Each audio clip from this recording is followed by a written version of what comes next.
Chapter 13, on humble obedience after the example of our Lord Jesus Christ.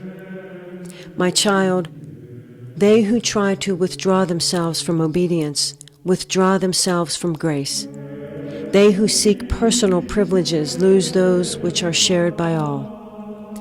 If people do not freely and willingly submit themselves to a superior, it is a sign that their flesh is not completely under their control, but that it often rebels and complains.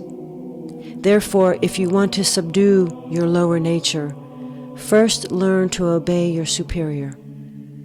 If the inner person is strong, the outward enemy is sooner overcome. There is no worse or more troublesome enemy to your soul than yourself, as long as your flesh is not under the control of your will.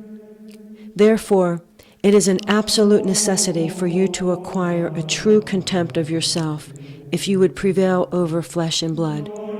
But because you still love yourself in the wrong way, you are afraid to resign your will entirely to the will of another. But it is such a great thing for you, who are but dust and nothingness, to submit yourself to a man for my sake. When I, the Almighty and Most High God, Creator of all things, humbly submitted myself to human beings for your sake, I became the lowliest and the least of human beings, so that you might overcome your pride through my humility. You who are but ashes, learn to obey. You who are but dust of the earth, learn to humble yourself and to bow beneath the feet of others for my sake. Learn to break your own will and to give yourself to all subjection. Direct your wrath against yourself, and do not allow pride to rule over you, but show yourself to be so submissive, so insignificant that all may walk over you and trample you underfoot like the mud in the streets. What have you to complain of, vain person?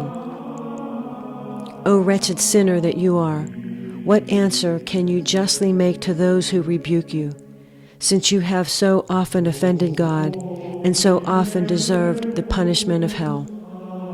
In spite of all this, my merciful eye has spared you, for your soul is precious in my sight, so that you might know my great love for you, and be ever grateful to me in return, and give yourself to perfect and true humility, and suffer the contempt of others for my sake.